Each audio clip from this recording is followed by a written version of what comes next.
E sobre essa contraofensiva, né, do exército ucraniano, a fala do Zelensky é a seguinte, abre aspas, se eles querem sobreviver, é hora de os militares russos fugirem, fecha aspas. O Zelensky está com esse poder todo, Kawaguchi? Não é bem assim. Na verdade, essa ofensiva, essa contraofensiva, ela foi anunciada no dia 24 de julho. Eles tomaram algumas vilas ali em direção a Kherson, mas não conseguiram se aproximar dessa cidade. Por quê? Porque a Rússia deslocou uma série de contingentes que estavam ali no leste do país, na região de Donbass. Calcula-se aí que entre 20 e 30 mil combatentes, para exatamente impedir que essa contraofensiva deslanchasse.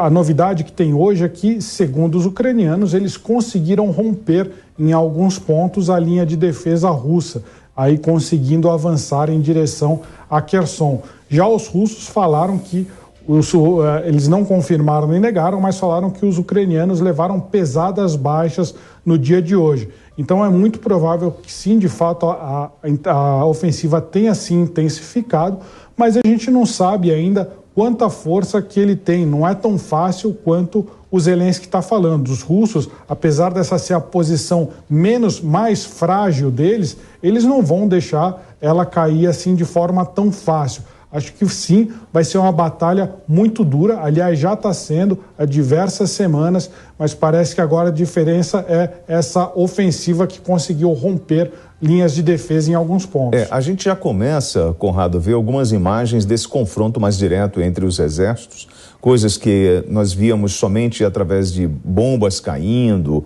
ou até mesmo do uso de drones, mas agora está aquela coisa mais homem a homem. E aí tem uma outra fala do Zelensky que é a seguinte, abre aspas, os ocupantes devem saber, nós os expulsaremos para a fronteira, para a nossa fronteira cuja linha não mudou, fecha aspas. Conrado. Grave, tu sabes que nessa ofensiva aí, segundo os números divulgados pelos próprios russos, tiveram baixas humanas, né, soldados mortos da Ucrânia, 586. Além disso, ainda informam os russos, o Konashenkov, ele diz que foram destruídos 26 tanques ucranianos, 23 veículos de infantaria e 9 veículos blindados de outras classes. Além disso, 2 caças Su-25 também foram abatidos. Então a gente está vendo agora o confronto propriamente dito, como o próprio Kawaguchi tinha nos dito, eu falava já há tempos atrás, a Ucrânia veio com essa ideia, né, que agora invadiremos com a força de 1 milhão de homens, né, para lutar pela Crimeia novamente, lutar pela região de Donbass, mas eu acho que dificilmente eles vão conseguir ter sucesso na região da Crimeia, já que está pacificado já a posição russa ali desde 2014, né? E é a menina dos olhos do Putin, aí ele não vai aceitar essa perda de maneira tão fácil. Então, por conta disso, a gente está vendo agora aí os combates homem a homem acontecendo por diversas regiões, principalmente aí em Kherson, né, trazendo baixas aí para ambos lados. Mas a própria Rússia aí trouxe uma listagem de baixas ucranianas e é o que a gente vai começar a ver aí dia após dia no decorrer dos confrontos agora, William. Então, e aí, no meio dessa contraofensiva, né, a gente fica imaginando a cabeça do Putin, né? Olha, o cara vai reagir, vem para cima de mim.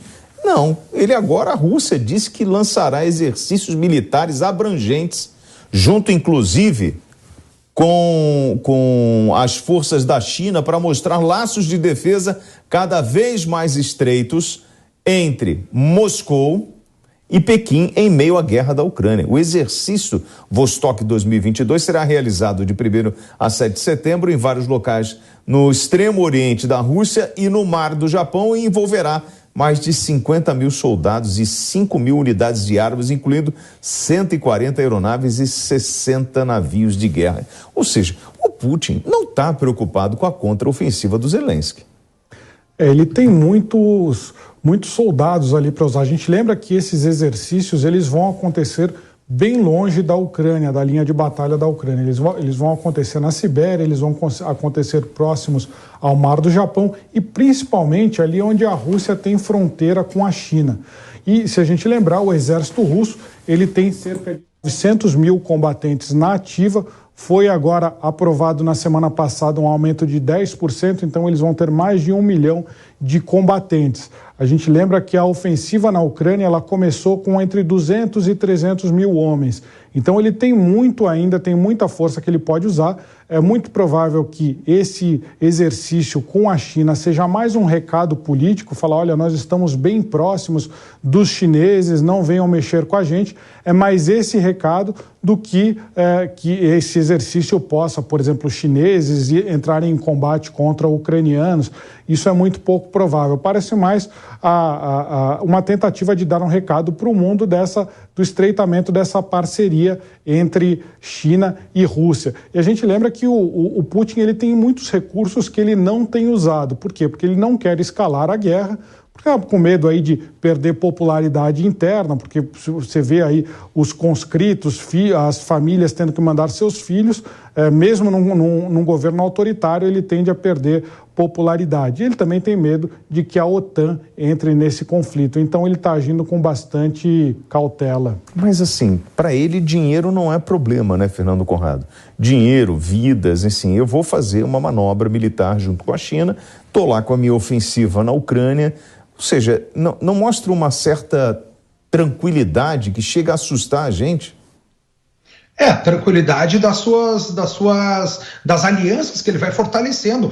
Vale a pena a gente lembrar aí para nossa audiência que esses exercícios que estão sendo feitos junto com a China lá em Vostok, é o Oriente 2022, eles chamam, né, esse tipo de tratativa, também está contando com a Índia.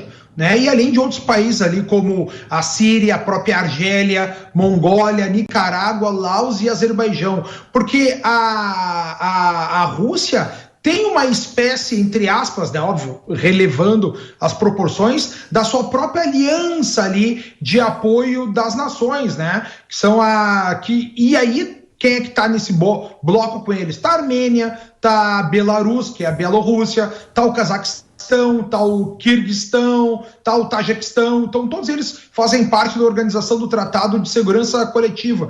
E essas nações todas vão participar desse treinamento aí, maiormente com a China também. Então é uma questão de propaganda mesmo, mostrar para o mundo aí que eles têm algumas alianças sendo reforçadas e mostrar também que eles podem ter um contingente militar que estão em guerra de um lado na sua divisa com o Ocidente, estão em exercícios militares aí, com mais de 50 mil soldados, diversas aeronaves e tanques e navios no Oriente. É a Rússia mostrando que é a Rússia, né? O Putin mostrando que é o Putin, William. Aproveitando, de acordo com uma empresa israelense de imagens de satélite, em uma aparente tentativa de reforçar suas defesas aéreas em sua guerra com a Ucrânia, a Rússia enviou unidades de mísseis antiaéreos S-300 da Síria para um porto russo perto da Crimeia. Você vê a movimentação dele, né? E não são movimentações pequenas, Kawaguchi.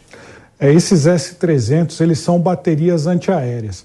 A gente lembra que nos últimos 10 dias houve diversos ataques ali na região da Crimeia.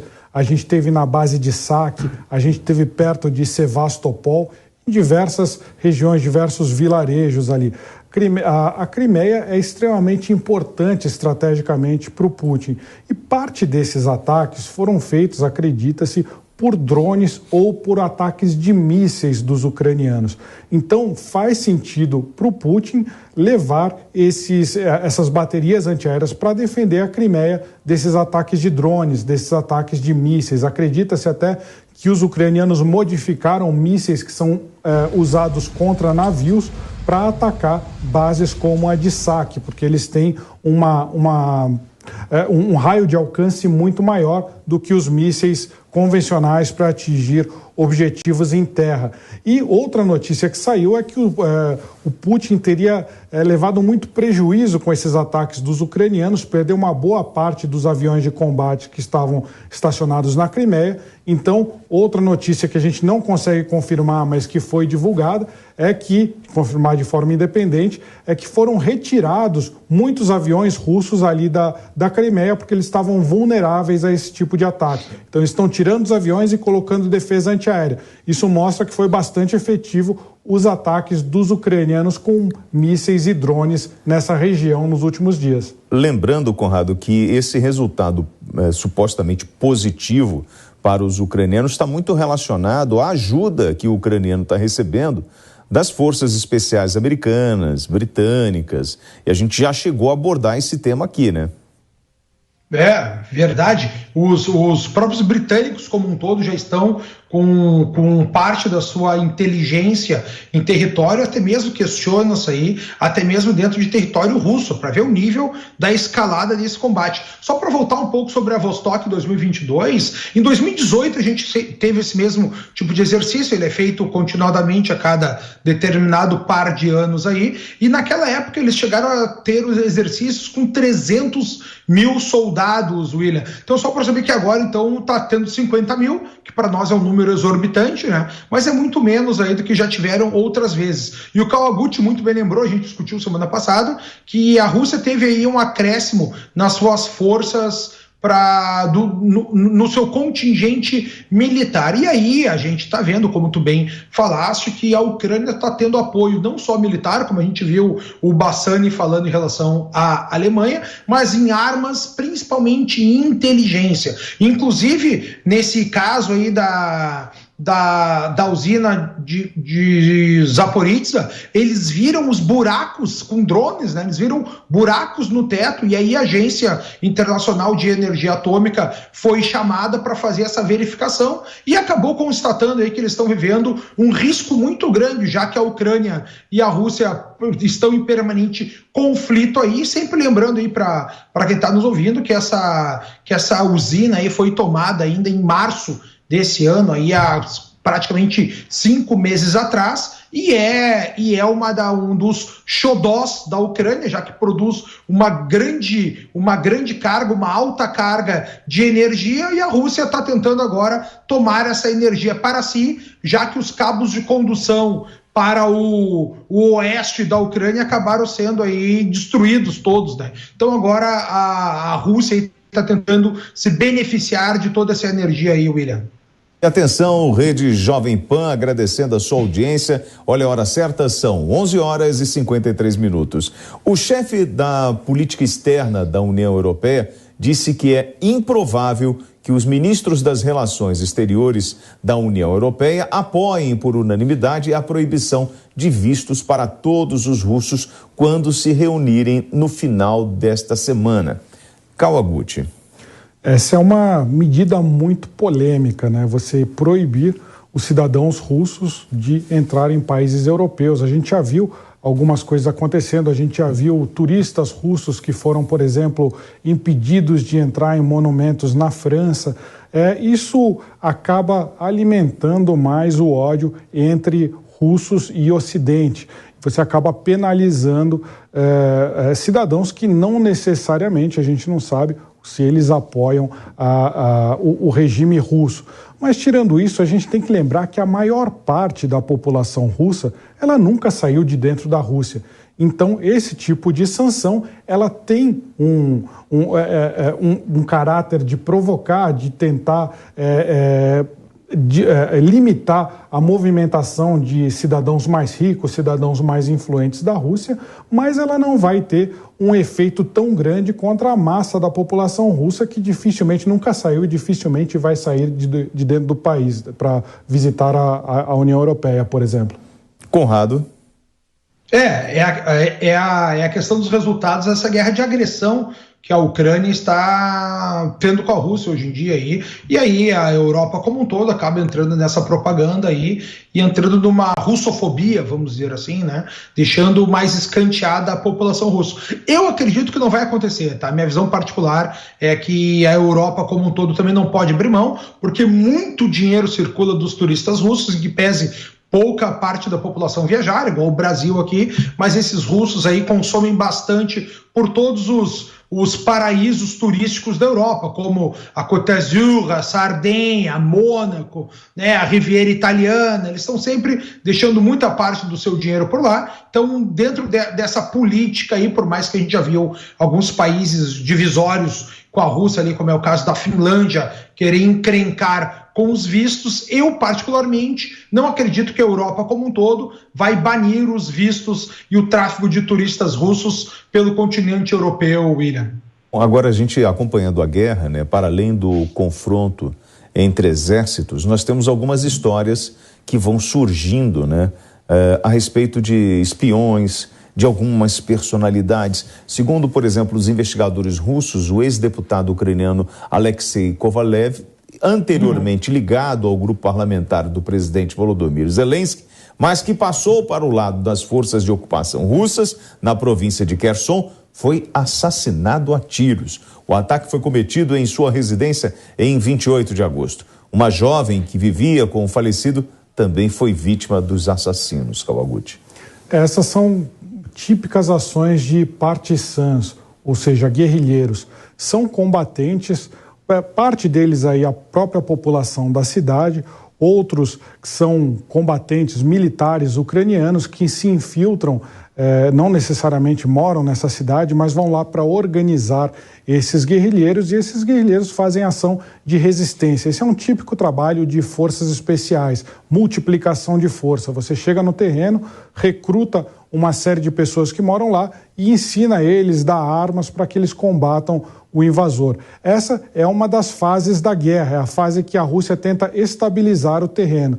Mas a gente vê que não vai ser tão fácil quanto eles estão imaginando.